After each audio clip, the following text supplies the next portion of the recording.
अभी गनीमत है सब्र मेरा, अभी लबालब भरा नहीं हूँ।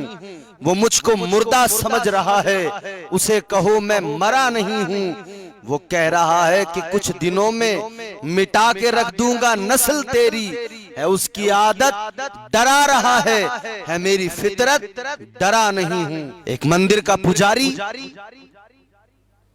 30 करोड़ मुसलमानों की दिलाजारी करता है और हिंदुस्तान खामोश है, मीडिया खामोश है। ये दज्जाली मीडिया, दलाली करने वाला मीडिया, छोटी छोटी चीजों पर बहुत भौंकता है, बेमाना बातों को लेकर बहुत भौंकता है। आज जब नरसिंहानंद जैसा गुस्ताखे रसूल और जालिम आतंकवादी जब मेरे आका की शान में गुस्ताखी कर रहा है, खुदाए रहमान की शान में गुस्ताखी कर रहा है, तो फिर ये दज्जाली मीडिया लबों को सिए हुए बैठा है, खामोश बैठा है, एक लफ्ज बोलने को तैयार नहीं है। ये बिका हुआ मीडिया है, इस्लाम मुखालिफ तंजीमों ने इसको खरीद लिया है। ये हक बात नहीं बोलता, ये मीडिया वो बोलता है जो इसके आका इसको कहते हैं, जो इसके मालिक इसको कहते हैं बोलने के लिए। ये दज्जाली मीडिया वही बोलता है। किसी भी नेशनल चैनल ने अभी तक नरसिंहानंद के खिलाफ एक लफ्ज नहीं बोला है, और पुलिस भी तमाशाई बनी हुई है। पूरे मुल्क में FIR दर्ज हो गई, मगर उस आतंकवादी नरसिंहानंद को पुलिस जो है हाथ लगाने को तैयार नहीं है, उसकी हिफाजत की जा रही है। अजीब तमाशा है। और वो जालिम वहां बैठकर वहां से भौंक रहा है, कह रहा है मैं बलिदान दूंगा। अरे अहमक जाहिल, तू इस्लाम पर भौंक कर, पैगंबर इस्लाम पर उंगली उठाकर, अल्लाह की जात पर उंगली उठाकर, तू कुत्ता है हमारी नजर में। तू समझता है तू भौंकेगा और मुसलमान जज्बाती होकर गैर कानूनी कदम उठा लेंगे?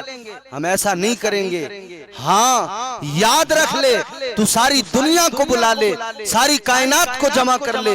तू कहता है हम दुनिया भर के तमाम मजाहिब के धर्म गुरुओं को बुलाएंगे, फिर इस्लाम को मिटाने का ख्वाब देखता है। अरे तू सारी दुनिया के इंसानों को, जिन्नात को, सबको बुला ले, मगर याद रख हमारी मदद के लिए हमारा परवरदिगार काफी है, हमारी मदद के लिए हमारा खुदा काफी है।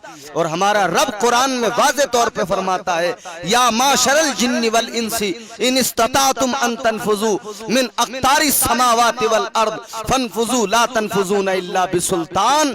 इस आयत का मफहूम ये है, गोया कुरान कहता है कि तुम इंसानों को, सारी कायनात के इंसानों को जमा कर लो, सारे जिन्नात को जमा कर लो, जमीन और आसमान की सारी ताकतें जमा होकर जोर लगाएं, जितना चाहे जोर लगाएं, जितनी चाहे जकंदे लगाएं, मगर याद रहे फनफुजू ला तनफुजूना इल्ला बिसुल्तान। जहां भी जाओगे अल्लाह की कुदरत देखोगे, जहां जाओगे अल्लाह की ताकत का नजारा देखोगे।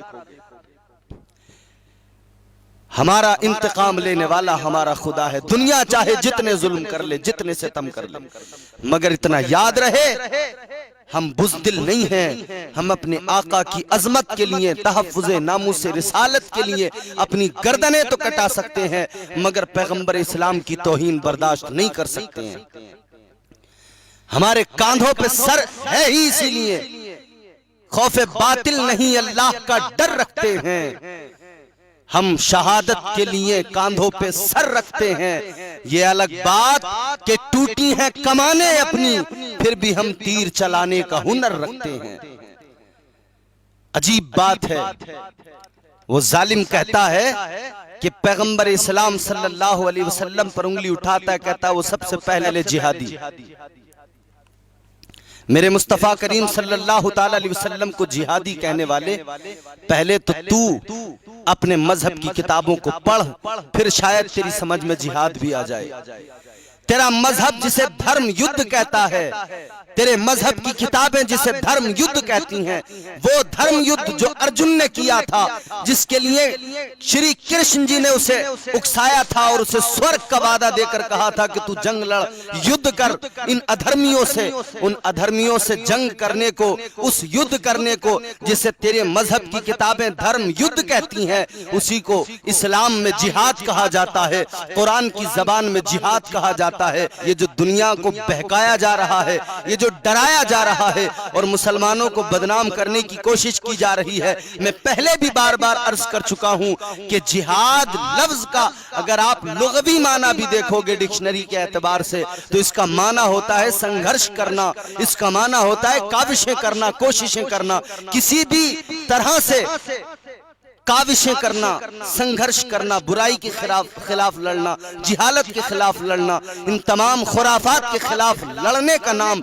और अपने नफ्स के साथ लड़ने का नाम जिहाद है।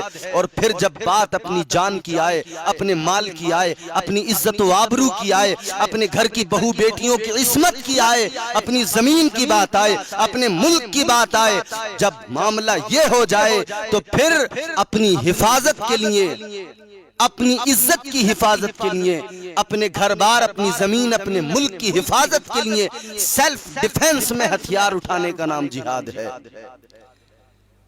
ये जो जिहाद पर बहुत भौंकते हैं ना, ये पहले अपनी किताबों का मुताला कर लें, यजुर्वेद पढ़ें। बेशुमार इनकी किताबों के अंदर, हिंदू मजहब की किताबों के अंदर ऐसे श्लोक मिल जाएंगे जिनके अंदर अधर्मियों से लड़ने का हुक्म दिया जाता है।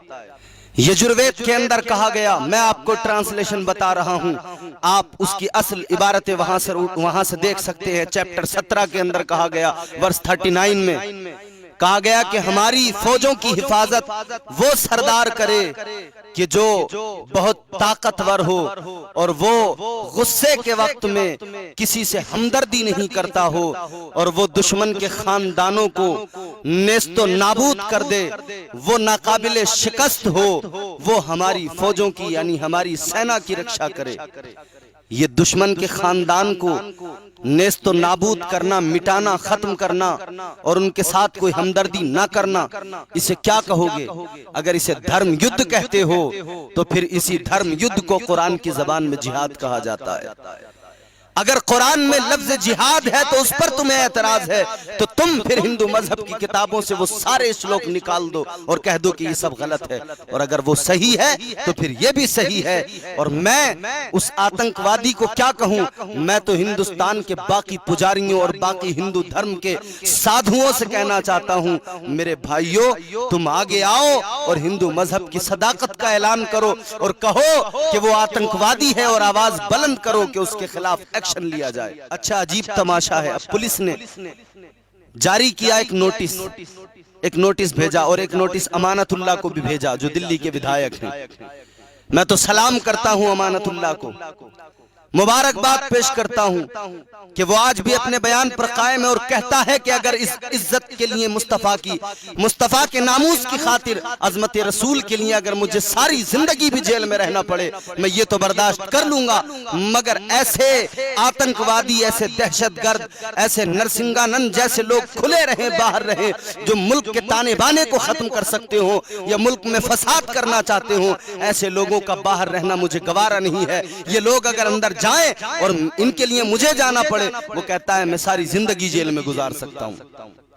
सलाम है अमानतुल्लाह तुझे। वरना ये नेता लोग हराम का खा खा कर फिर बोल नहीं पाते हैं कुछ भी, इनकी जबानों पर ताले लग जाते हैं। इज्जत रसूल के लिए, अजमत मुस्तफा के लिए अमानतुल्लाह ने आवाज बुलंद की, FIR दर्ज की उस खिंजीर के लिए, उस खिंजीर के नाम से। और अल्हम्दुलिल्लाह हमें यकीन है कि पुलिस ने उसको नोटिस दिया। वैसे तो ये भी बड़ी अहमकाना बात है कि उसको नोटिस दिया जा रहा है। इन्वेस्टिगेशन होगी, कैसी इन्वेस्टिगेशन, कैसी जांच, कैसी?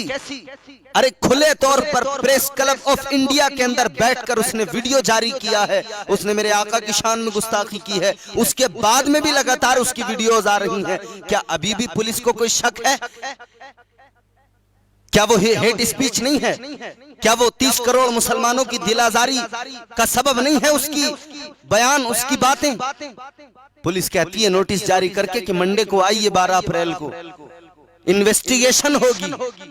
खैर चलिए, कम से कम इतना तो हुआ जब मुसलमान ने एहतजाज किया, जब कौम मुस्लिम ने अपने गम गुस्से का इजहार किया, जब बरेली में मेरे ताजुश शरिया के शहजादे ने अपनी क़यादत में कौम मुस्लिम को जमा करके एहतजाज किया, जब इस्लामिया इंटर कॉलेज के ग्राउंड से आवाजें बुलंद हुई कि गुस्ताखे रसूल को सजा दी जाए, तो फिर कम से कम इतना तो हुआ कि दिल्ली पुलिस ने नोटिस जारी करके 12 अप्रैल को उसको बुलाया है।